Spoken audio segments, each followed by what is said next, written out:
On a l'impression des fois d'être au-dessus d'autres êtres humains, mais au-dessus de tous les êtres humains, il y a Dieu, il y a une justice divine qui s'abattra et il n'y a rien de bon qui découlera de ça en fait. Et j'ai reçu, comme on en a parlé tout à l'heure, Mani Nordine qui disait que 90% des stars sont malheureuses. T'es d'accord avec ça ? Quand un événement arrive, on a toujours l'impression que le ciel nous tombe sur la tête. Je parle pour ceux qui sont sur les réseaux sociaux, etc., qui vont se manger une sauce. 3 jours après, tout le monde est passé à autre chose, on a oublié, tu vois. Et en vrai, c'est pas si grave que ça. Vous n'existez pas. Moi, j'existe. Et je continue à avancer, à me concentrer sur moi et à travailler sur ce qui vous dérange. Et si ça peut servir justement de sparring partner invisible, tant mieux. Par rapport à mes 2 enfants, Ilyes et... t'as 2 enfants ? J'ai 2 enfants. Tu fais jeune pourtant. Ouais, j'ai 35 ans. Oh, ok, d'accord. C'est vrai. Et tu fais beaucoup plus jeune. Je pensais que t'avais 22, 23. 22, 23. Ah ouais, vraiment. Ah ouais. Tu m'as donné... Je vais faire de la pub pour la crème que je mets. Bienvenue à toutes et à tous. C'est Halim Biz. Aujourd'hui, on va parler business, motivation, mindset en présence de Sadek, rappeur, entrepreneur, investisseur. Si c'est pas déjà fait, abonne-toi à la chaîne. Si t'aimes bien, oublie pas de liker, de partager et de commenter. C'est parti. Sadek, bienvenue. Merci Halim, merci pour l'invitation. Merci pour toi d'être venu et d'avoir répondu à l'invitation. Oh bah, j'habite dans le coin, donc c'est pas compliqué. Alors franchement, Sadek, t'as un parcours incroyable. Du rap à l'entrepreneuriat, en passant par le cinéma, plus quelques polémiques. Comment tu te présenterais en quelques mots à quelqu'un qui te découvre aujourd'hui ? Bah, je suis un ancien rappeur maintenant, parce que c'est vrai que je suis retraité. J'ai reposé le micro. Et ouais, je suis un jeune originaire du 93. Aujourd'hui, je vais sur mes 36 ans. Et 35 ans, pardon. Je ne sais même plus comment le temps passe. Et j'ai eu plusieurs vies où je me suis essayé à la musique, au cinéma. J'ai eu la chance de pouvoir faire du cinéma. Et de toujours être dans une démarche entrepreneuriale. C'est-à-dire, pour moi, entreprendre, c'est juste essayer de faire les choses par soi-même et de se fixer des objectifs qu'on peut réaliser. Super. Alors aujourd'hui, on va parler justement de ton enfance, de tes succès, des challenges que tu as rencontrés, de tes projets actuels et surtout de toi. Est-ce que tu es prêt à te livrer sans filtre ? Il n'y a pas jamais de filtre de toute façon. Ok, alors c'est ready. Alors dis-moi, à 11 ans, tu as eu un accident de voiture qui t'a immobilisé pendant 1 an. Mm-hmm. Est-ce que tu peux nous raconter un peu ce qui s'est passé et surtout comment tu as vécu cette période ? Comment ça s'est passé ? C'est très simple. En fait, quand j'étais petit, j'étais fan de roller. Je faisais du roller, ce qu'on appelle du roller en ligne, pas les patins des années 70, à cause du jeu sur Dreamcast Jet Set Radio Future. Je sais pas si tu te rappelles. Non. C'était un jeu sur Dreamcast où tu taguais justement en faisant du roller. Okay. Je crois que c'était dans la même période. Et donc, j'avais trouvé des bâtons de ski dans une décharge. Et Neuilly-Plaisance, c'est une ville d'où je suis originaire qui est très en pente. Et donc, je m'amusais à prendre de la vitesse avec ces bâtons de ski. Et j'ai pris une mauvaise pente, donc une voiture qui est venue de l'autre côté, qui m'a percuté. Et je suis resté immobilisé pendant à peu près 1 an, comme j'habitais au 5e étage sans ascenseur. Donc, du coup, c'était compliqué pour moi de descendre, etc. Après, comment je l'ai vécu, on va pas dire un traumatisme ou des grands mots. Bah voilà, j'étais immobilisé à la maison. Beaucoup d'amour parce que la chance d'avoir ces 2 parents en vie qui entourent, avoir une petite sœur qui est aimante et qui est présente. Donc, on va dire que ça s'est bien passé. Ok, super. C'est vraiment le recul que tu as pris dessus parce que j'imagine à 11 ans, ça devait pas être facile. Et justement aussi quand... Bah non, parce que... Enfin, pas facile, au contraire. Parce qu'en fait, tu rates l'école, tu joues au Pokémon, donc t'es dans ton lit à manger des chips. Okay. Après, tu te rends pas compte, mais en fait, le truc pendant cette période, c'est que j'ai pris énormément de poids et que ça a continué ensuite à aller dans quelque chose de mauvais.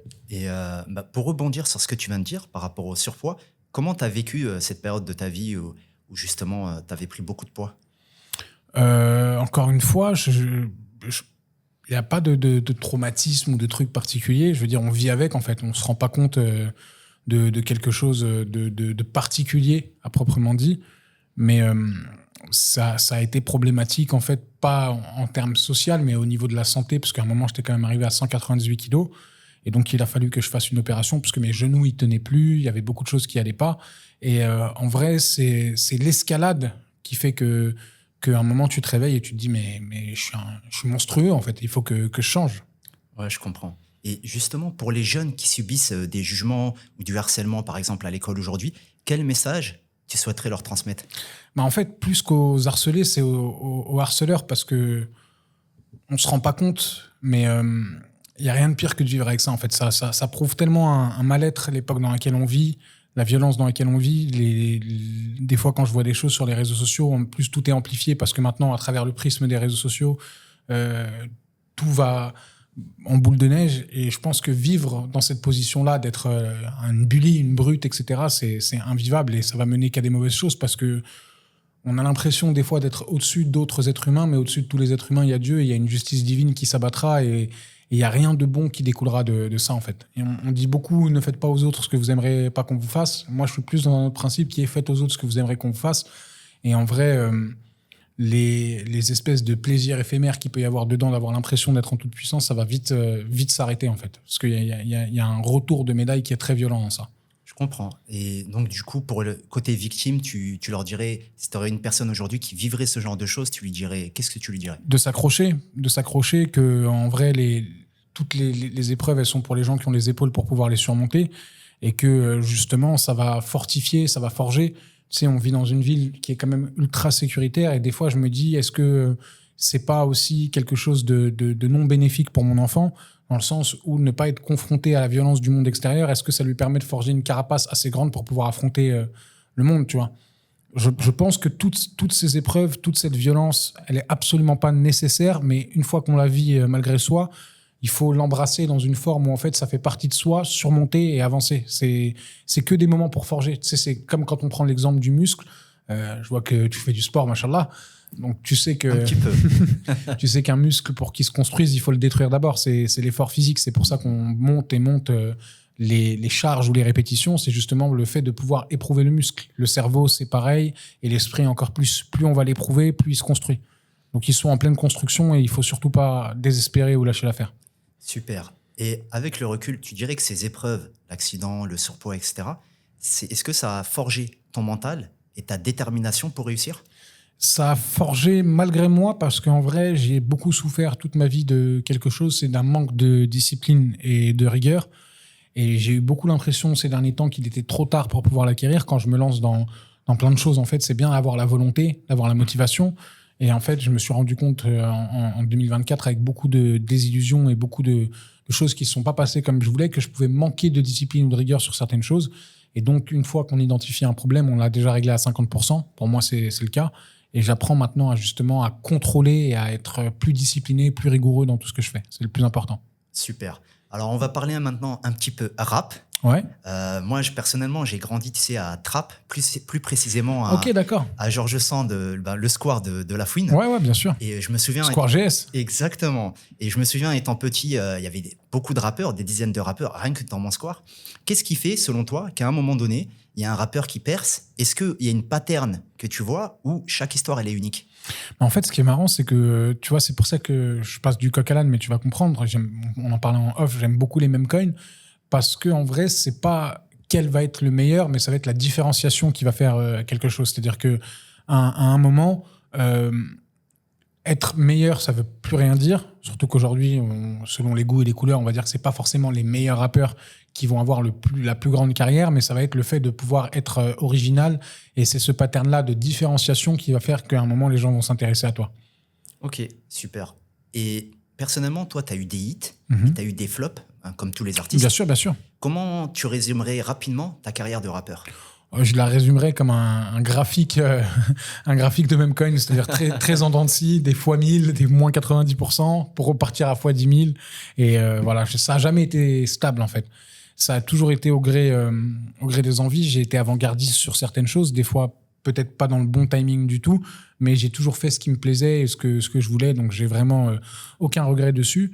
Et c'est marrant que tu me dis ça parce que, en fait, je me suis rendu compte récemment que le rap, ça resterait malheureusement ou heureusement toujours en moi, parce que j'écris encore et j'ai des bonnes petites rimes. En fait, c'est mon plaisir. Ce qui est bien, c'est que maintenant, en fait, je suis plus du tout dans une démarche de business. C'est-à-dire que même si demain, je revenais ou pas à faire des morceaux, ce serait vraiment pour mon plaisir et le fait de pouvoir partager. Mais une carrière, justement, qui a beaucoup joui d'un manque de rigueur, ce qui a fait des fulgurances extraordinaires. avec des morceaux justement qui venaient en ovni et qui a fait aussi que c'était pas la meilleure carrière businessment parlant possible. D'accord. Et c'est marrant ce que tu as dit par rapport au fait que tu écrives encore des textes de rap. Moi-même, quand j'étais plus jeune, je faisais du rap, comme beaucoup de jeunes. Ouais. Et comme tu sais, cette culture, elle repose beaucoup sur l'authenticité. Dans une industrie saturée aujourd'hui, est-ce que tu penses qu'il est encore possible de se démarquer en restant fidèle à ses valeurs ou faut jouer le jeu commercial pour survivre? Bah non, je pense que justement, être le plus authentique, si justement tu identifies que la masse, dans la question comment je la sens orientée, c'est que la masse fake un petit peu le truc. Donc je pense que dans un pattern de différenciation, ça serait de rester le plus authentique possible. De toute façon, les chiffres parlent d'eux-mêmes, c'est-à-dire que les rappeurs les plus authentiques de France ont été ceux qui marchent le plus. Si tu prends 2 exemples concrets, Orelsan et Jul, à qui on n'a jamais reproché un manque d'authenticité, sont parmi les plus gros vendeurs de disques aujourd'hui. D'accord. Et certains disent qu'à travers les messages qu'elle transmet, l'industrie musicale serait parfois satanique. Qu'est-ce que tu en penses? Je pense que c'est un fantasme et que c'est malheureusement un reflet de la société. C'est un peu le serpent qui se mord la queue, dans le sens où en fait, le rap n'est censé être qu'un reflet d'une époque. Donc plus l'époque est violente, plus le rap va être violent. On est rentré dans une époque ultra capitaliste. On le voit aujourd'hui sur les réseaux sociaux où on encourage beaucoup plus le résultat que le chemin.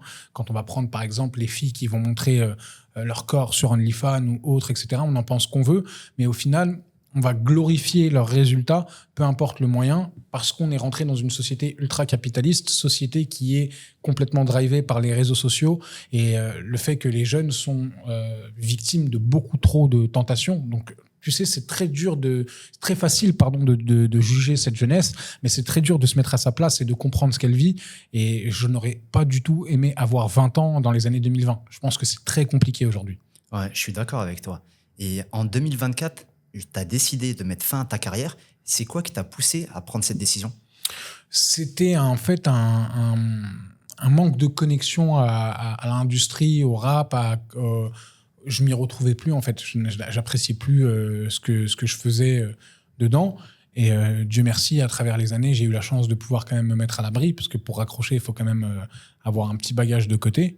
Alors je suis pas le plus riche de la cour de récré, mais je serai pas le plus pauvre du cimetière, donc ça va, je me débrouille et j'avais envie de tenter d'autres choses et puis le fait de vivre à Dubaï, ça pousse pas mal à faire d'autres choses. Et puis, il faut savoir aussi que moi, je me suis mis en crypto, comme un peu tous les golemons. Je suis rentré dans le top du cycle 2021, pris beaucoup de balles dans la gueule. Et à un moment, ça m'a engrainé à justement comprendre les choses. 2021. Ouais.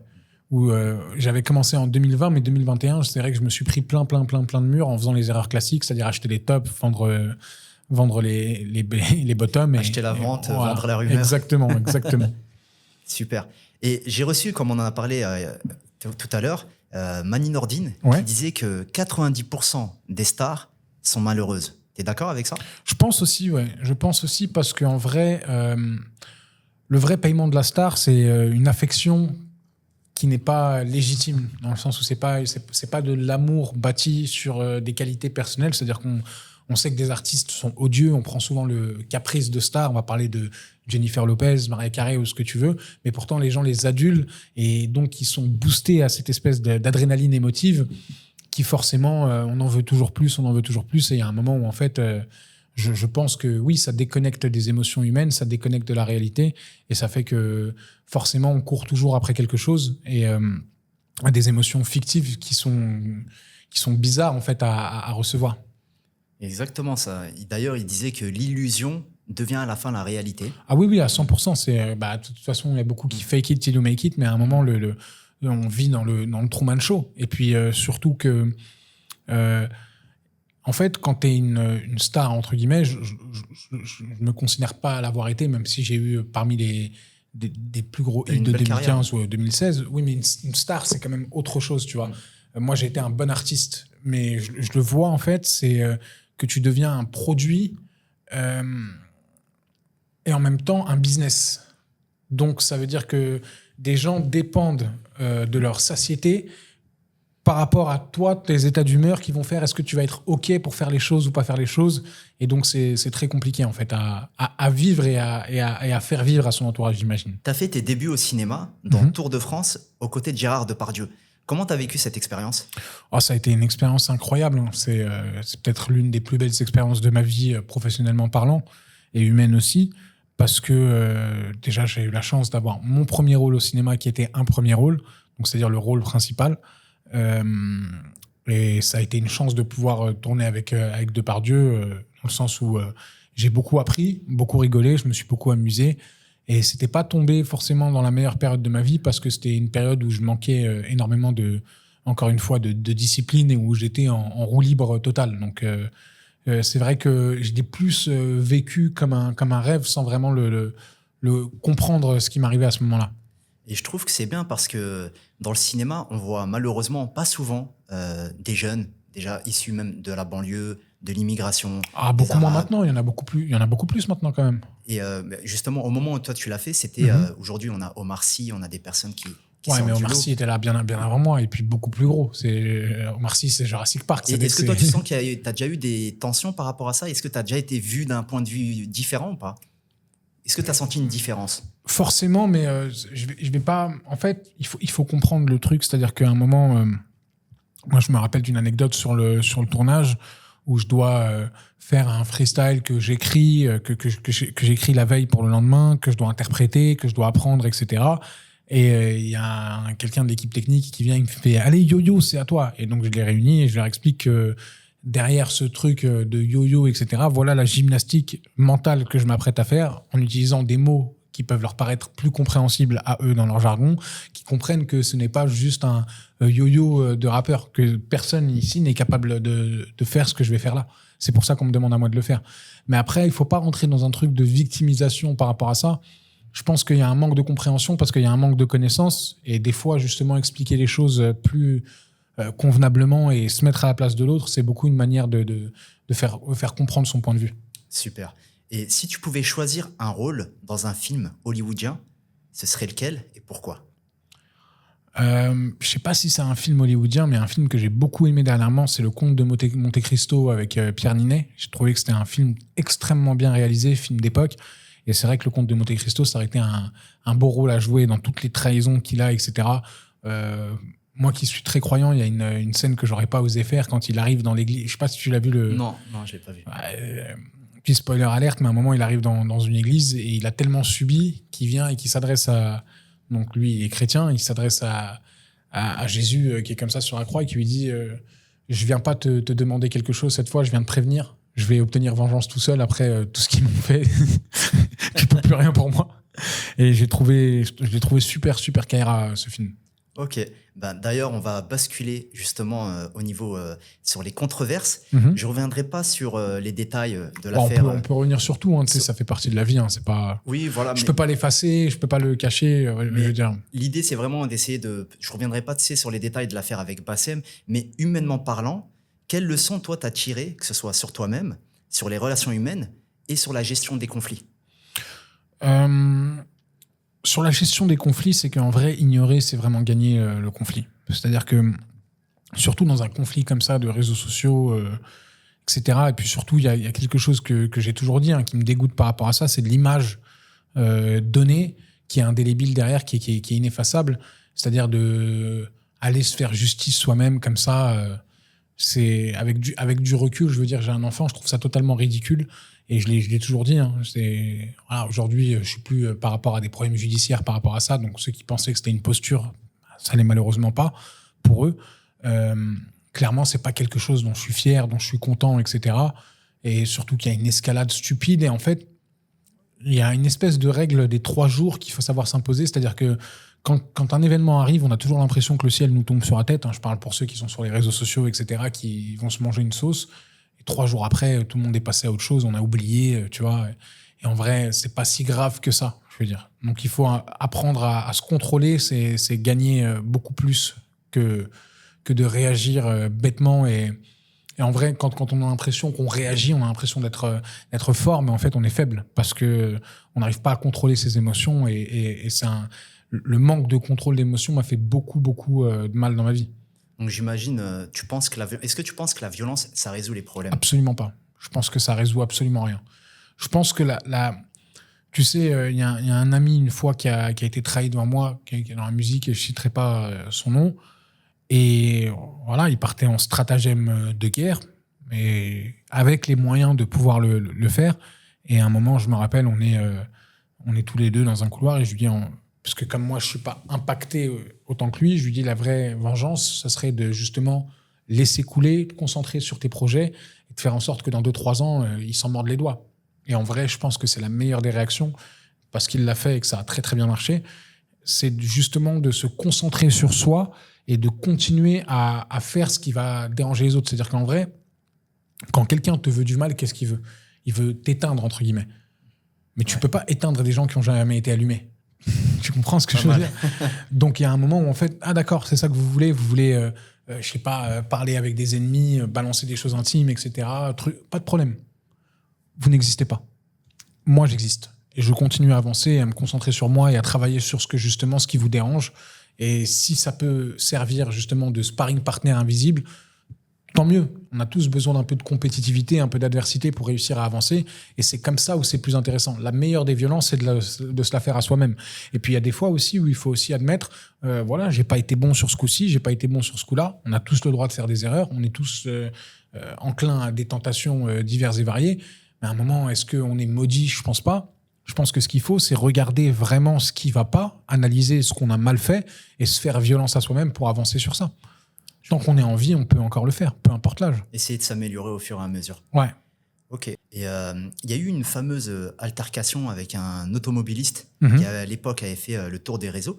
Qu'est-ce qui s'est vraiment passé ce jour-là et qu'est-ce que tu ferais de différent si c'était à refaire ? Je ferais tout différent. Je ferais absolument tout différent.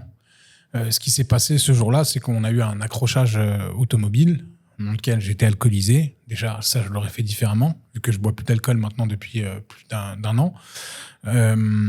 Et ensuite, j'ai pris la fuite parce que j'avais pas le permis à ce moment-là. Ça aussi, je le ferais différemment. Tu vois, c'est totalement ridicule, en fait, dans le comportement. Franchement, c'est courageux de ta part de reconnaître. C'est pas tout le monde qui reconnaît les torts qu'ils ont pu avoir, et prendre du recul dessus. C'est pas quelque chose de commun. C'est quelque chose déjà qui a plus de 7 ans maintenant. Donc, Dieu merci, moi, ça m'a fait évoluer et avancer. Et en fait, je me rends compte que toutes ces petites choses-là, si elles ne m'étaient pas arrivées, ça ne m'aurait pas permis d'être la personne que je suis aujourd'hui. Donc, j'ai aucun souci avec ça. Jeunesse, c'est fait, c'est mal fait. Et c'est ce qui fait que justement, maintenant, il y a énormément de choses que je fais différemment pour éviter beaucoup de problèmes et apporter beaucoup plus de solutions. Ça fait partie de ton parcours, en fait. Ça fait partie de ma vie, je peux pas le nier ou quoi. Et justement, pour revenir sur les influenceurs, c'est quoi qui t'a poussé à faire les déclarations que tu as fait sur eux ? Ce qui m'a poussé à faire les déclarations que j'ai faites sur eux, c'est qu'en fait, moi, il y a 2 choses qui me dérangent énormément dans le trading, dans la promotion du trading. C'est d'un côté, c'est tout à fait facile. C'est très simple, vous n'avez qu'à suivre ce qu'on fait et il n'y a aucun problème. Et c'est automatique et garanti. Ça, je déteste ce discours. Et le deuxième discours, c'est le discours de ceux qui les combattent, mais qui les combattent à la solde de l'État, que je déteste aussi, et qui sont dans un truc de « vous êtes des chèvres et c'est beaucoup trop compliqué pour vous ». Je pense qu'il y a un entre-deux. Le trading, c'est pas quelque chose de facile. Évidemment que c'est un métier, mais un métier, ça s'apprend. Tout s'apprend et on est dans une ère où le fait d'être autodidacte, c'est accessible à tout le monde. C'est pour ça que moi, en fait, en commençant à parler de crypto, en commençant à mettre en avant des choses, à montrer ce que je faisais, et c'est pas mes positions trading au quotidien, c'était les investissements auxquels je croyais et expliquer pourquoi, etc. Parce qu'à un moment, il faut prendre ses couilles et avoir des convictions. J'ai montré SUI à 0,7. Aujourd'hui, il est à plus de $5. J'ai montré Ton à $1. Aujourd'hui, il est à plus de $7. J'ai montré Cubic quand il était à 0.00013. Aujourd'hui, il est à 0.04. J'ai montré des mêmes coins comme Peanut. Ils étaient même pas à 100 millions de market cap. Il a atteint 2,5 milliards. Je peux t'en citer tellement comme ça. Mon plus gros fait, c'est Ponké. Ponké, j'en parle, il est à 0,0002. Aujourd'hui, il est à 0,75. Et parce que je comprends. Ça m'intéresse.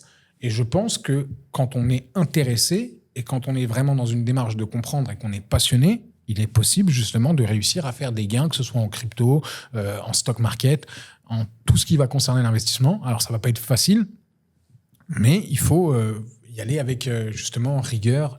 Et tu sais, parfois, les influenceurs, ils disent on ne savait pas, entre guillemets, que c'était une arnaque. T'en penses quoi? Mais le trading, c'est absolument pas une arnaque. L'affiliation trading n'est absolument pas une arnaque. D'ailleurs, tu penses quoi du copy trading? On voit beaucoup aujourd'hui d'influenceurs. Mais j'en fais moi aussi. Pas vraiment d'influenceurs, mais plutôt des personnes qui font des vidéos en disant voilà, regardez les chiffres que j'ai fait, etc. Comment trouver la bonne personne? Il y a deux choses. Ce serait quoi les conseils que tu donnerais en fait aux personnes qui voient ces vidéos-là pour entre guillemets ne pas tomber entre les mains de quelqu'un qui souhaite juste profiter moi, justement, pour me former, j'ai payé des formations payantes avec des traders professionnels qui sont pas sur les réseaux sociaux, qui m'ont été recommandés par des amis, etc. Et la chose que je dirais, c'est regarder plus les gens qui vont vous parler de ce qui se passe sur les graphiques que les gens qui vont vous parler de ce qui se passe dans leur voiture. Qu'est-ce que j'en ai rien à foutre que tu as acheté de Lamborghini ou quoi? C'est pas ça qui m'intéresse. C'est moi, qu'est-ce que je vais réussir à faire avec mon compte de trading. Pour réussir à faire quelque chose avec mon compte de trading, il faut que je comprenne des concepts et des indicateurs que je peux utiliser pour améliorer mon trading. Le trading n'est pas une arnaque. En quoi c'est une arnaque de prendre des positions sur un marché? Je veux dire, le marché bouge pour tout le monde. Là, on est en train de parler, le Bitcoin était à 100 700, peut-être qu'il est à 101 200. Elle est où l'arnaque? On n'est pas sur du casino, là, c'est pas rouge ou noir. Le trading en lui-même, c'est pas une arnaque, mais le fait est que, par exemple, parfois, ils vont faire pousser des personnes à entrer dans des... L'arnaque, elle est dans le fait de dire que c'est absolument garanti, 100% de réussite, etc. Ça, voilà. C'est impossible. Ok, c'est ça. Mais en même temps, il faut être complètement stupide et désespéré pour croire à ça. Et moi, je dis toujours que le problème, c'est pas les scammers, c'est les scammés. Quand on est cupide, feignant et avec un manque de curiosité fort, bah, ça fait un cocktail explosif où forcément, ça va nous péter à la gueule. Je comprends. Et tu penses ces personnes, entre guillemets, c'est mérité pour eux ou on devrait mettre en place des choses pour éviter, un peu comme dans les casinos, il y a des personnes qui sont interdites, entre guillemets, de casino parce que c'est des joueurs compulsifs. Est-ce que par rapport à ça, toi, tu penses qu'il faudrait réguler Moi, malheureusement, c'est pas un discours qui va plaire, mais je pense que tout est mérité dans la vie. C'est-à-dire que je pense que tout est bien fait. Mais quand on dit bien fait pour toi, il faut creuser un petit peu les mots. C'est-à-dire que, justement, bien fait pour toi. C'est-à-dire que c'est un bienfait. C'est le coup de la leçon. Exactement. C'est bien fait. C'est un bienfait. Ça doit te faire avancer.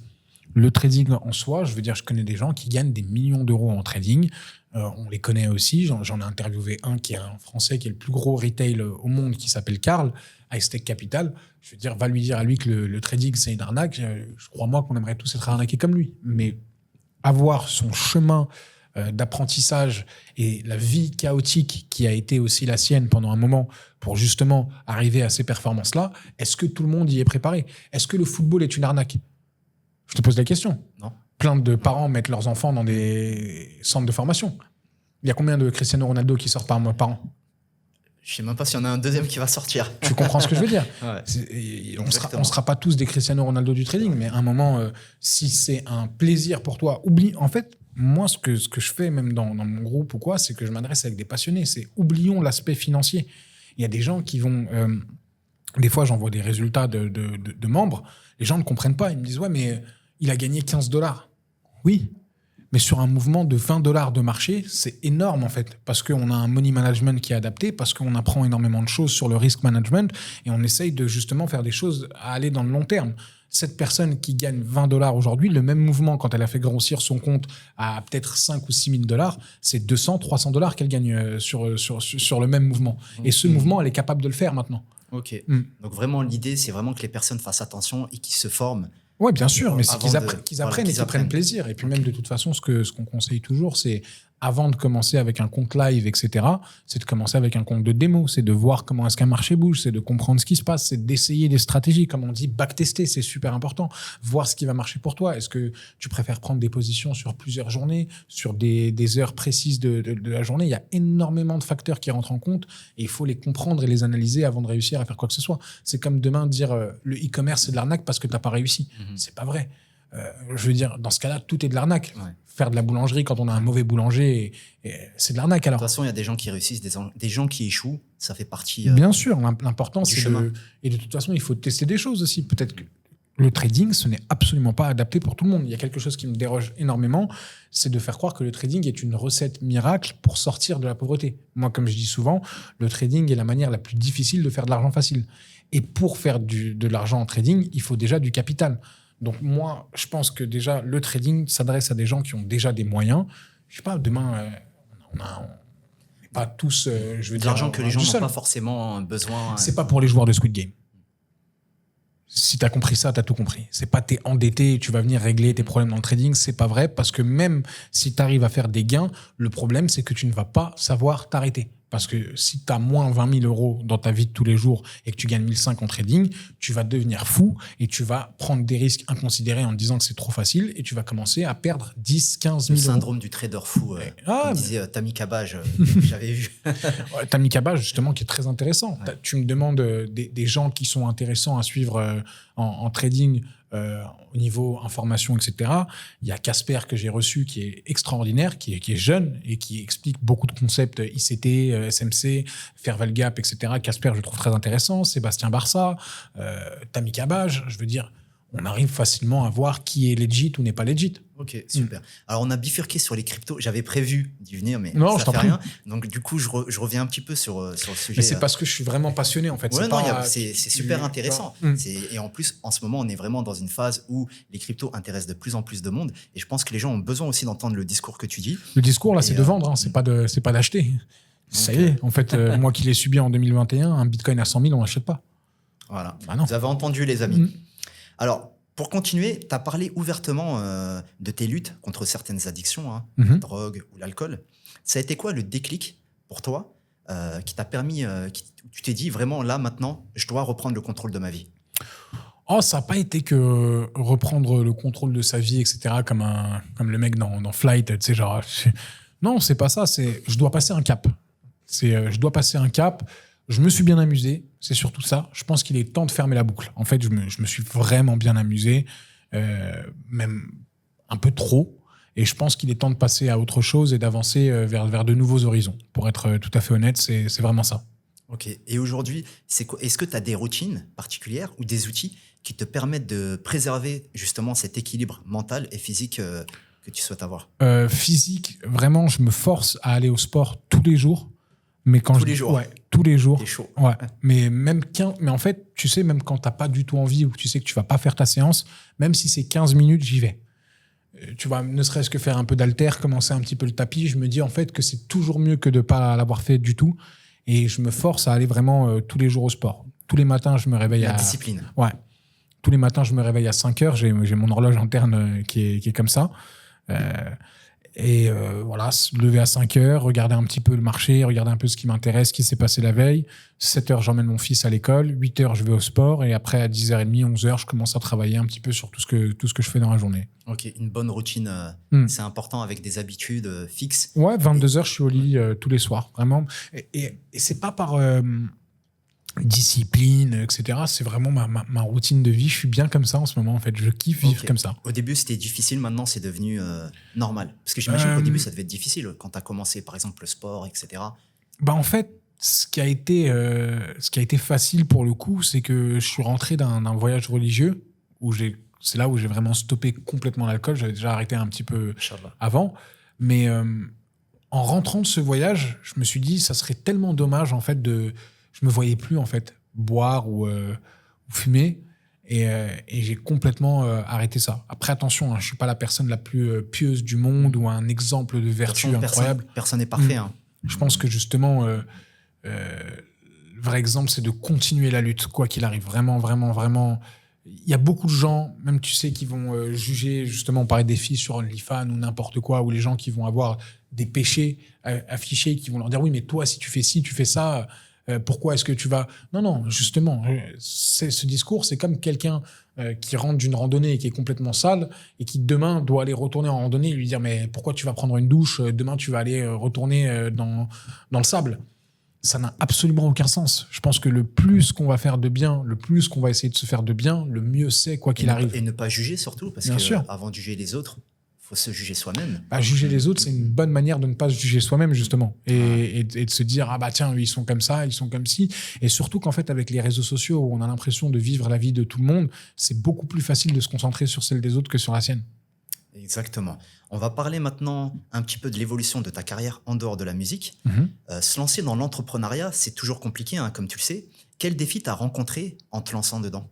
L'organisation. L'organisation, en fait, tu sais, il y a un moment où aussi il faut comprendre ce que c'est qu'un travail d'équipe et de savoir qu'une équipe, c'est pas forcément des amis.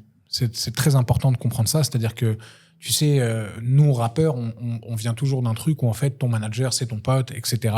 Ta sécurité, c'est les gars un peu plus costauds de chez toi. Et toujours ce cheminement-là où, en fait, toutes les compétences se trouvent par de la proximité que tu as déjà par des amis géographiques. Et en fait, arriver dans de nouveaux business et comprendre que tu ne dois pas lier des relations d'amitié. Alors, il peut y avoir de l'affectif ou de l'affinité qui rentre en compte, mais on n'est pas obligé d'avoir ce truc hyper soudé, tu vois, de my boy, etc. C'est pas forcément vrai. Et de comprendre que tu dois chercher les gens qui vont t'aider à avancer dans ton entreprise ou dans ton aventure entrepreneuriale pour leurs compétences, et que l'affinité doit venir en second. C'est-à-dire que quelles compétences ont-ils? Qu'est-ce qu'ils sont capables de remplir dans ton cahier des charges? Quelles tâches ils peuvent accomplir? Et ensuite, de là, avoir des bonnes conditions de travail avec ces gens-là, c'est important. Ok, et c'est intéressant ce que tu as dit. Moi-même, je suis entrepreneur depuis une dizaine d'années. J'ai eu différents business en physique et en digital. Selon toi, est-ce que c'est mieux de travailler avec des personnes de confiance ou des personnes qui ont les compétences? Je pense que c'est mieux de travailler avec des personnes qui ont des compétences. Parce que de toute façon, pour être trahi, il faut toujours avoir créé de la proximité. On est toujours très trahi par des gens qui sont proches. Donc en fait, ne pas négocier les prix des prestataires avec lesquels on va travailler et aller chercher les meilleurs pour leurs compétences, et par contre être intransigeant. Tu vois, moi, je ne négocie pas les prix, je négocie le travail. C'est beaucoup plus important en fait. Je ne sais pas si tu captes ce que je veux dire. C'est-à-dire que je ne vais pas te négocier ton prix, je vais te négocier ton travail. Je veux que ce soit mieux fait. Ouais, je comprends. Tu vas jouer sur d'autres leviers que le pricing. Exactement. Et est-ce que tu conseillerais, par exemple, à quelqu'un qui souhaite se lancer dans l'entrepreneuriat, souvent des personnes, lorsqu'ils se lancent, ils vont s'associer. Des fois, ils vont s'associer avec leurs potes. Des fois, dans des couples, mari, femme. Est-ce que c'est quelque chose que toi, tu conseillerais? Ou plutôt, tu dirais, c'est mieux de se lancer seul et d'avoir ce qu'on pourrait dire des partenaires et pas forcément des associés? Ça dépend quel est le projet, et ça dépend quel est le niveau d'implication et de besoin. Malheureusement, les couples aujourd'hui, beaucoup vivent plus ensemble par nécessité que par envie. J'ai plus l'impression des fois qu'on est sur des configurations de colocataires améliorés que sur des couples amoureux réels. C'est mon point de vue, des fois je le ressens. Et en fait, quand le besoin n'est pas là, justement, quand le besoin n'est pas présent, c'est là où peut arriver des choses beaucoup plus intéressantes. C'est-à-dire le fait de ne pas avoir besoin l'un de l'autre dans un truc de nécessité fait qu'on peut compter sur les compétences de l'un ou de l'autre. Je pense qu'il n'y a pas de mal à se lancer avec ses amis ou quoi, mais par contre, c'est dur de mettre une ligne entre le travail et l'amitié. Ok, super, je suis d'accord avec toi. On va rebondir sur les crypto-monnaies. Et qu'est-ce qui t'a attiré de base dans cet univers? C'est le fait qu'en fait, on est en train d'arriver dans un nouveau monde où, en fait, moi, je suis très intéressé par l'histoire des cypherpunks, de ce qui s'est passé avec... Satoshi? Ouais. T'as une idée de qui c'est? Bah, ils disent l'autre, là, dans le reportage, j'ai oublié le nom. Ouais, j'avais vu. Mais je tous les pense 6 mois, ils sortent un nouveau nom. Ouais, mais je pense pas. Mais le reportage est très bien fait. Le reportage qu'ils ont fait sur HBO sur le Bitcoin. Tu penses que c'est une personne ou un... Parce que certaines disent que c'est une personne, d'autres disent que c'est des États. Moi, je pense que c'est une personne. C'est une personne? Ouais, je pense que c'est une personne. Après, la blockchain est une technologie créée par la CIA. Ça, on l'a déjà vu plusieurs fois. Le Bitcoin, c'est autre chose, mais la technologie blockchain, la cryptographie faite par la blockchain, a été créée par la CIA, apparemment.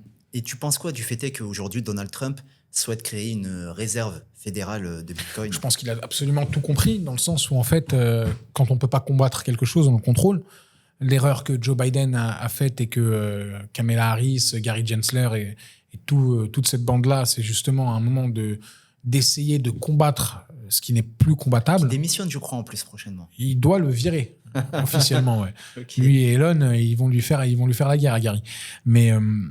là où il est plus malin, je pense, c'est justement de se positionner en leader dès maintenant. C'est-à-dire qu'en vrai, tu nais dans un monde où l'or est une réserve de valeur. Ton but, c'est d'avoir le plus d'or possible. Tu nais dans un monde où le Bitcoin devient une réserve de valeur digitale et où aujourd'hui l'enjeu est gouvernemental.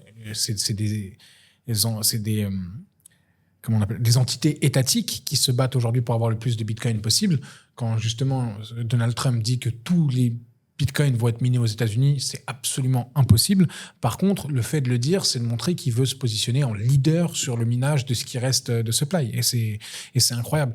Maintenant, le vrai souci philosophique que j'ai avec la crypto-monnaie aujourd'hui, le côté spéculatif est génial pour nous qui vont être traders, gamblers, etc., ou qui vont s'intéresser à la crypto. Mais à un moment, l'usage définitif, lequel est-il? Parce que quand on dit crypto-monnaie, c'est qu'il y a un moment où c'est censé représenter une vraie alternative aux banques.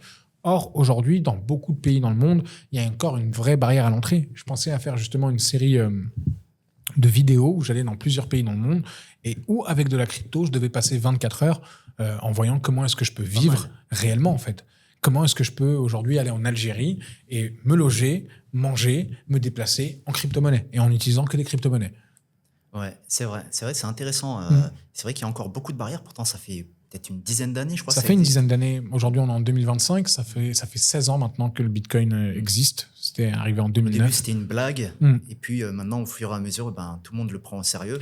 Bien sûr. Et même ce qui est très drôle, tu vois, par exemple, si on me demande qui est Satoshi, beaucoup de gens rigolent sur la personne qui a vendu 10 000 Bitcoins pour les 2 pizzas. Oui. Moi, je pense que lui doit savoir qui est Satoshi. La première transaction. Ouais, parce que c'est la première transaction. C'est un use case, en fait. Donc, très, très important. Parce qu'à un moment, Bitcoin, ok, super. Mais à un moment, ok, vous dites que c'est de l'argent. Pour que ce soit monnaie, il faut qu'il y ait un échange. Pour qu'il y ait échange, il faut ces 2 pizzas. Sinon, il n'y aurait jamais eu de transaction qui a été faite. Et après, c'est passé sur justement Silk Road, comment s'appelle cette autre marketplace où tu pouvais acheter des tueurs à gages sur le Darknet.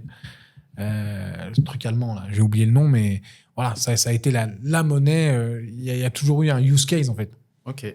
Et pour revenir sur ce qu'on disait tout à l'heure, quel conseil tu donnerais à celui qui souhaite aujourd'hui se lancer dans les cryptos? On en a parlé un petit peu tout à l'heure, mais vraiment pour que les personnes fassent vraiment attention, parce que moi-même, personnellement, je me suis fait scammer plusieurs fois. Tu sais, j'ai acheté des cryptos avec des honeypots, c'est-à-dire que on achète et on peut pas revendre. J'ai acheté des cryptos, genre j'achète 1 million de jetons, ils m'en redonnent que 1000, tu vois, sur Uniswap. Et vraiment, quel conseil aujourd'hui, toi, tu pourrais donner à quelqu'un qui se lance dedans, qui connaît pas du tout, parce qu'aujourd'hui, ça commence à se démocratiser. Il y a plein de gens qui n'y connaissent rien, plein de gens qui pensent aujourd'hui que le Bitcoin, c'est encore une arnaque. Ça, je comprends pas ce truc de Bitcoin est une arnaque. Voilà, il y a encore beaucoup de gens qui pensent ça. Ça, je le comprends pas. Quel conseil, toi, tu donnerais aujourd'hui vraiment Franchement, j'ai pas envie de donner le conseil classique de faire attention, etc. Parce que moi, en fait, dans une démarche de si tu veux gagner beaucoup d'argent avec les crypto-monnaies, malheureusement, no pain, no gain. Voilà, il va falloir prendre des risques et ça va être un petit peu jouer à la roulette russe au début. C'est malheureusement ça. Il va falloir, si tu as 1 000 $ aujourd'hui en crypto, tu vas pas acheter 1 000 $ de Bitcoin. Quel est ton intérêt si le Bitcoin monte à 130 000, ce qui représenterait quelque chose de complètement extraordinaire? Vraiment dans le sens où c'est hors de l'ordinaire. On parle d'un Bitcoin qui a fait presque 2 fois son ATH. Donc là, c'est complètement fou. C'est une performance énorme pour tout le marché crypto. Avec tes 1 000 $, tu auras fait 1 300 $. Tu auras fait 300 $ de bénéfices. Autant aller parier sur un match du PSG. Non, mais c'est vrai ou pas? Ouais, je vois. Tu vois, quel est l'intérêt? Donc malheureusement, il va falloir aller sur des low cap. Et surtout au début, je pense que le plus intéressant, avant d'investir quoi que ce soit, il y a des manières de gagner de l'argent en crypto, c'est-à-dire aller farmer des airdrops, aller regarder des quêtes, aller s'intéresser à des projets et essayer de comprendre en fait. Et surtout se faire son propre opinion et voir si ça t'intéresse vraiment. Et identifier des narratifs qui vont te paraître pouvoir avoir du potentiel parce que tu les comprends. C'est-à-dire qu'il y a un moment où en fait, le fantasme du crypto bro, c'est l'arrivée du retail, c'est-à-dire ce mec qui n'y comprend rien. Donc pour que ce mec qui n'y comprennent rien soit séduit par une crypto, il doit avoir une crypto assez simple dans laquelle il peut investir parce qu'il y comprend quelque chose. Donc, il va falloir s'intéresser à des narratifs qui vont parler, entre guillemets, à monsieur tout le monde. Donc, tu as d'un côté le RWA, le Real World Asset, tu as les agents IA où justement, c'est des cryptos gérés par des IA qui exécutent des tâches pour la crypto-monnaie. Et en ce moment, tu as aussi tout ce qui est gaming, DeFi, etc., d'épines qui peut être intéressant à regarder. Choisir trois narratifs et commencer à se faire un portefeuille dessus et ne pas aller mettre de l'argent sur lequel on compte pour vivre parce que de toute façon, on ne fera jamais de gros gains avec. Parce que pour faire des gains, il faut être patient. Pour pouvoir être patient, c'est un luxe de pouvoir utiliser de l'argent dont on n'a pas besoin au quotidien. C'est-à-dire que si tu gagnes 2 000 $ par mois et que tu mets 2 000 $ en crypto et que tu vas t'empêcher de manger pendant un mois, à la moindre fluctuation de marché, tu vas péter un plomb et tu vas pas être bon dedans, quoi qu'il arrive. Super. Vous avez entendu, les amis, faites super attention. Et si aujourd'hui, tu avais, je te donne là tout de suite, 100 000 €, où tu les investirais? Si j'avais 100 000 € à investir en crypto? Non, de manière générale. Ça serait les chevaux. Ce serait les chevaux, mais parce que... Les chevaux. Ouais, mais parce que je comprends, justement, aujourd'hui, j'ai 4 chevals. 4 chevaux, et je parle pas d'une Renault. Mais parce que justement, je trouve que c'est déjà une ouverture sur un nouveau monde, grâce à ma femme qui elle est cavalière. Voilà, elle fait du saut d'obstacles aux Émirats. Ici à Dubaï, Ouais. t'as des chevaux. Et elle m'a montré, j'en ai un en France et 3 ici. Je savais pas que c'était un investissement. Ah ouais, c'est un investissement, mais justement, c'est pas un investissement quand on n'y connaît rien. Okay. C'est-à-dire que c'est pour comment est-ce que ça marche l'investissement équestre? On achète des chevaux racés, justement ce qu'on va appeler des selles françaises, etc. On va les ramener ici et on va essayer de les faire concourir pendant 1 an pour faire ce qu'on appelle de la valorisation. C'est-à-dire que si tu veux, ce serait comme un joueur de foot.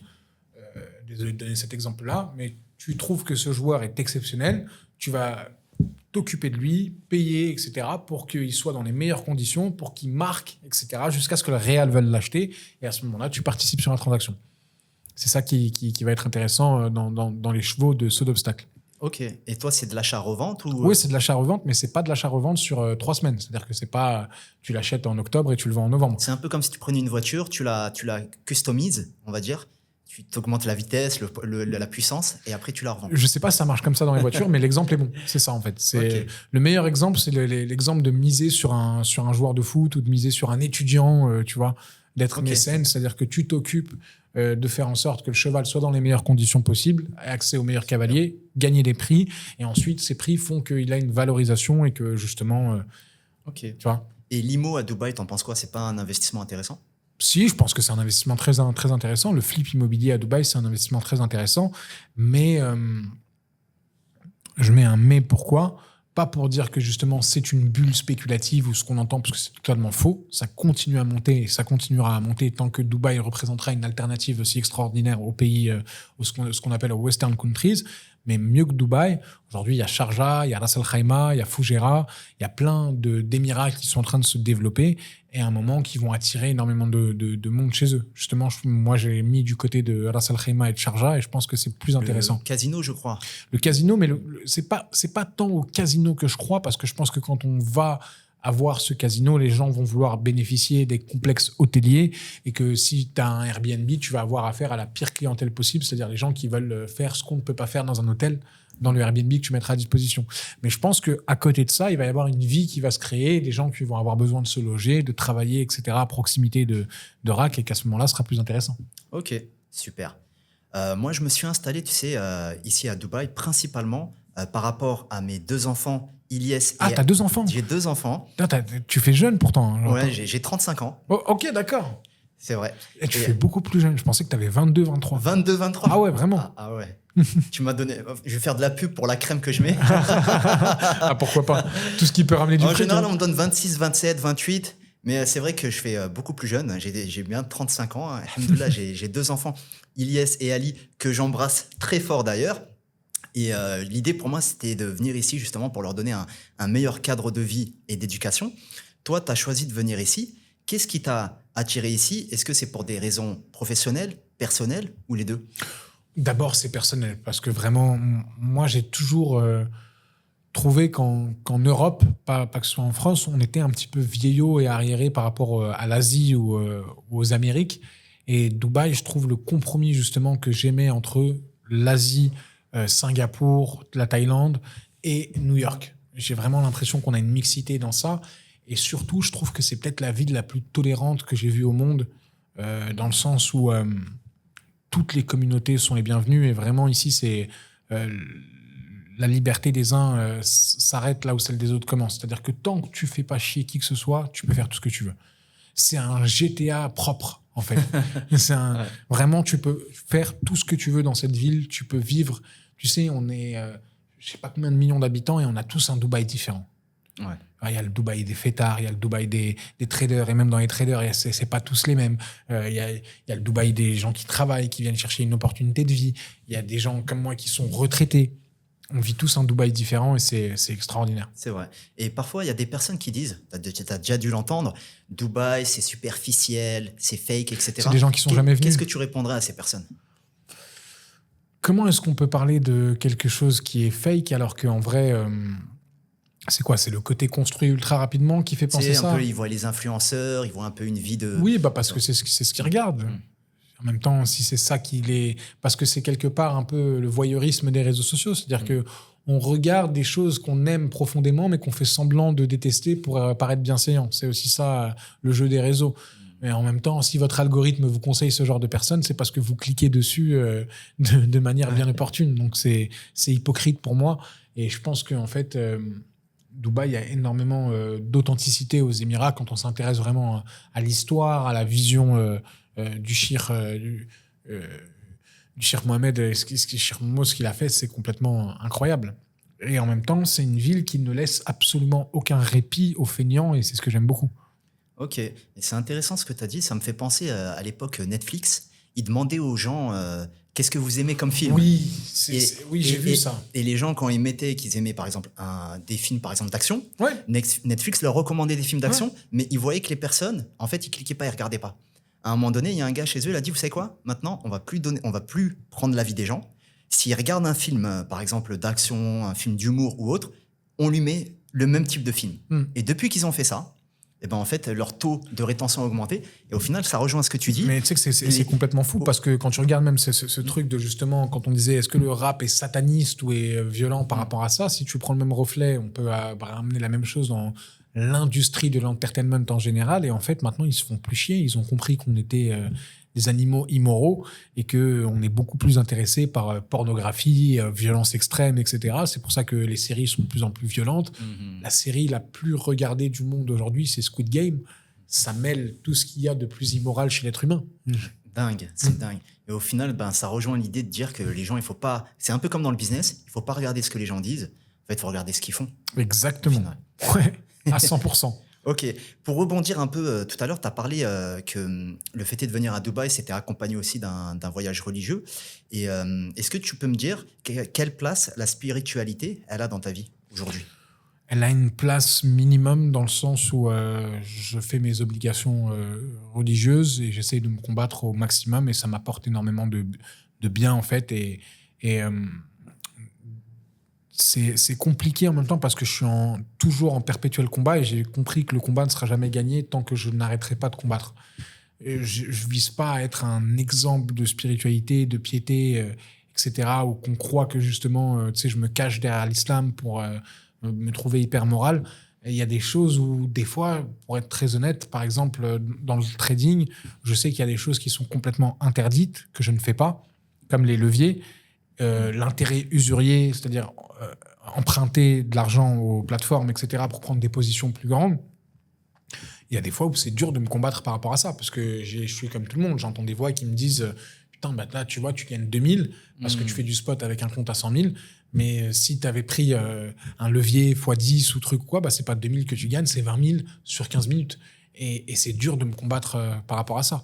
Et en même temps, il y a plein de gens qui viennent me poser des questions par rapport au trading, etc. Et en me disant, est-ce que l'islam autorise ou quoi? Je leur dis, écoutez, s'il y a le moindre doute, éloignez-vous le plus loin possible. Parce que vous n'allez pas justement se servir de moi comme bouc émissaire à aller faire des péchés en vous disant... si lui, il le fait... Ouais, non. La question, si on vient me la poser, c'est 100% haram. Comme ça, il n'y a même pas de... Voilà, il n'y a pas d'hésitation. Ouais, moi, j'ai mes avis qui sont très tranchés sur le Bitcoin et sa légalité spirituelle ou autre, mais en aucun cas, je suis là pour justement donner des clés ou quoi. Je pense que de toute façon, chacun doit faire ses propres recherches et chacun doit faire sa compréhension. Après un moment, je veux dire, il y a des écrits, il y a de la jurisprudence religieuse. Chacun est libre de l'interpréter comme il veut, mais chacun en subira les conséquences. Mais il y a des choses qui sont écrites noir sur blanc et qui sont totalement interdites et sur lesquelles il ne faut pas jouer. Tu vois, le levier en islam, l'intérêt usurier est 100% interdit.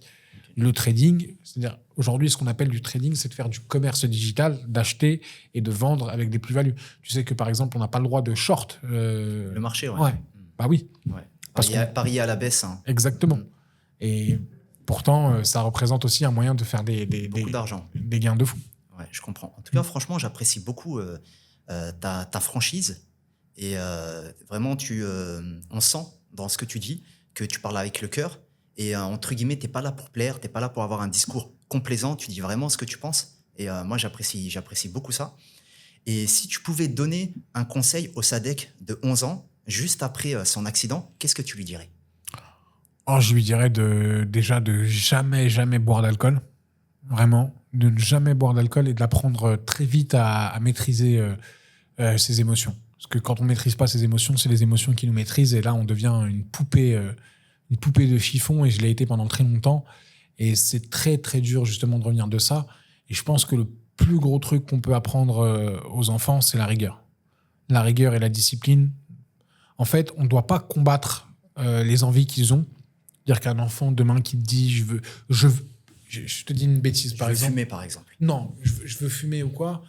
En fait, plus que de lui dire ne le fais pas, sans lui expliquer, moi, limite, je le ferais fumer pour lui montrer les méfaits. Tiens, regarde, tu vois, tu te sens comme ci, comme ça, et là, tu as vu tous les désavantages. C'est pas interdit. Regarde, fais-le, tu as le droit de le faire. C'est parce que tu as le droit de le faire que tu vas comprendre que c'est de la merde absolue. Tu vois. Mais si, en fait, on a tous de l'attirance pour l'interdit. Et l'interdit sans explication fait qu'on devient encore plus un tyran. Parce qu'on est attiré par le tabou. Tu vois, à un moment, j'ai essayé de comprendre qu'est-ce qui faisait que des êtres humains avaient des tendances pour des pratiques qu'on trouve complètement dégueulasses, tu vois. C'est-à-dire la zoophilie, des trucs comme ça. J'ai essayé de comprendre le mécanisme psychologique qui mène à ça. Et en fait, c'est le trop accessible sur des choses, tu vois, déjà présentes. Et ça veut dire qu'en fait, plus tu vas banaliser l'interdit en montrant que c'est de la merde et expliquer pourquoi, tu vois, mais t'es faible si tu fais ça. Mais plutôt que de dire non, c'est interdit, je veux jamais devoir fumer, je veux jamais devoir ça. Ça, c'est pas interdit, c'est de la merde, fais-le. Tu l'as fait. Alors, qu'est-ce qu'il t'a dit, papa? Ouais, bah c'est vrai, c'est de la merde. Bah alors, on le refait? Non, j'ai pas envie. Tu vois? L'expérience empirique. Ouais. L'expérience, ça permet justement de très vite passer à autre chose.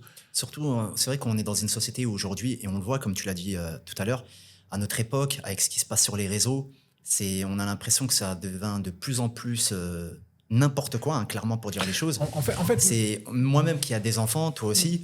Franchement, des fois, ça fait peur.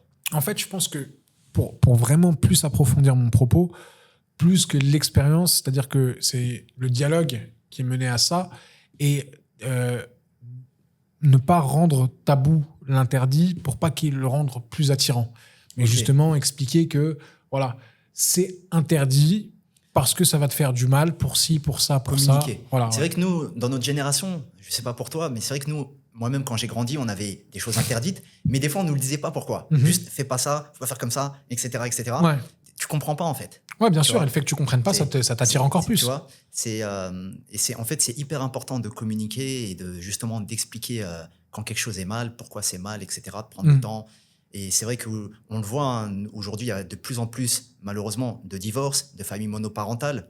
Les gens sont préoccupés par leur quotidien, travail, etc. Il faut que je paye les factures. Les parents passent de moins en moins de temps avec leurs enfants. Ouais, j'ai vu une étude sur ça qui était... Et au final, qui était flippante, en fait. Qui s'occupe de leur éducation? Si les parents sont pas là pour s'occuper d'eux, ça va être l'école. Et bon. L'école de moins en moins, c'est en fait... Faut voir l'école de la rue, des fois, tu vois. Ouais, ou même l'école des réseaux sociaux maintenant. Des réseaux sociaux. Et même ce qui est fou, c'est qu'avec l'algorithme, très vite, on peut être drivé sur des. Ça fait peur parce qu'il y a aucun différentes. filtre. Par exemple, sur TikTok, il y a parfois des vidéos de ouf. Et tu te dis, et en fait, c'est dingue de se dire que n'importe qui aujourd'hui, même un enfant de 10 ans, 11 ans, il peut se retrouver devant ces vidéos-là. Ouais, c'est complètement fou. C'est complètement fou. Et d'ailleurs, j'avais vu que TikTok, qui est fait par les Chinois, est aujourd'hui interdit en Chine. Ah ouais? Ouais. Extraordinaire. Ah, c'est dingue. T'avais vu ce reportage derrière nos écrans de fumée? On abrutit le monde, mais nous, on va rester... C'est pour ça qu'ils veulent l'interdire aux États-Unis. Ouais. Ils veulent l'interdire aux États-Unis, mais en même temps... Comme Facebook à l'époque, le numéro 2. En même temps, TikTok, j'arrive pas à avoir ce truc de... Ouais, il y a que des abrutis sur TikTok ou quoi ou autre, parce que des fois, je trouve des choses vachement intéressantes. Il y a des choses intéressantes. Ouais, je trouve qu'il y a des choses vachement intéressantes. Et je trouve que justement... si on regarde juste l'outil sans parler du contenu, c'est un bon moyen de développer la créativité et l'expression des enfants, des jeunes, etc. En fait, le problème, c'est toujours la même chose. C'est pas l'outil, c'est qu'est-ce qu'on en fait. Ouais. Tu vois, il y a plein de gens qui vont te dire une arme est censée me défendre, mais en fait, pour te défendre, il faut agresser les autres avec cette arme. Donc, il y a un moment où est-ce que si on vit dans un monde sans armes, on n'est pas mieux. Tu vois, c'est toujours complexe en fait ce mécanisme. En fait. Il faut vraiment comprendre qu'il n'y a pas de noir ou de blanc dans ce monde. Il faut toujours avoir de l'empathie pour réussir à se mettre à la place et comprendre justement. Tu vois, plutôt que de traiter cette génération comme des imbéciles et des golemons affamés d'argent, comprendre en fait qu'est-ce qui fait qu'aujourd'hui ils sont dans cette position où ils vont être beaucoup plus menteurs, vicieux, violents, peut-être parce qu'ils subissent énormément de misère intellectuelle, de misère sexuelle, et en même temps une grosse tentation financière et matérielle qui vient tout le temps dans leur gueule, en fait. Ouais. Je suis d'accord avec toi. Peut-être réguler, peut-être dans ce cas-là, ce genre d'application. Parce que moi-même, en tant que père, ça me fait peur, ces applications, hein. Quand je pense que mes enfants ils peuvent se retrouver dedans, même YouTube, machin, etc., il n'y a pas de régulation. En fait, c'est vraiment là où on se dit, le rôle des parents, aujourd'hui, il est vraiment important qu'il soit assumé et que c'est pas genre, je nourris, entre guillemets, ils vont à l'école et ça s'arrête là. Mais c'est là où, en fait, on en revient à un truc où, quand je te disais l'organisation et la discipline, c'est le plus important, parce que les gens, ils pensent toujours, quand on utilise ces deux mots, organisation et discipline, on pense toujours à travail et au fait de ramener de l'argent, alors qu'en fait, non. Une organisation familiale et une discipline familiale, ça vient avec le fait d'accorder du temps prioritaire à sa famille avant son travail ou autre. Alors, sur le papier, il y en a beaucoup qui vont me dire, oui, c'est difficile, on n'a pas les mêmes enjeux de vie ou quoi. Oui, mais ça devrait être un objectif, en fait, de vie. C'est-à-dire que si on veut, à un moment, avoir un impact positif sur ses enfants et qu'ils n'aillent pas chercher de l'affection sur les réseaux sociaux, leur en fournir le plus possible à la maison et faire en sorte que l'attention dont chaque être humain a besoin puisse être trouvée dans un foyer, ça va déjà réguler énormément de choses. Super. Eh bien, écoute, Sadek, on arrive à la fin de ce super podcast. Pour le mot de la fin, on a une question de Safia, abonnée à la chaîne, qui dit « Si demain tout s'arrêtait, la musique, les affaires, la lumière, qu'est-ce que tu aimerais que les gens retiennent de toi, pas en tant qu'artiste ou entrepreneur, mais simplement en tant qu'homme ?» Oh, j'ai pas d'ambition, tu sais, césarienne, de laisser quelque chose dans l'histoire ou quoi. Je pense que je serais un exemple pour pas être un exemple. C'est-à-dire qu'il y a énormément de choses que j'ai mal faites. Et je pense que, au moins, si ma vie peut servir à ça, en se disant, bah voilà, je ferai pas comme lui sur ci, sur ça, etc.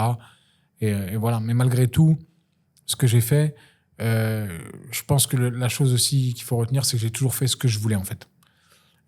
Que autant je peux être très contradictoire comme personne, mais parce que s'il y a quelque chose qui à un moment me fait flipper, me fait changer dans un autre truc, et que j'ai l'impression que c'est ça qu'il faut faire, je vais le faire, peu importe ce qu'on pense de moi ou autre. Et je fais toujours ce qui me plaît. Ok, super. Eh bien, écoutez les amis, merci beaucoup de nous avoir suivis. J'espère que vous avez beaucoup apprécié cet échange. N'oubliez pas de vous abonner à la chaîne, de commenter, que vous soyez d'accord ou pas d'accord, de liker, de partager, je le répète.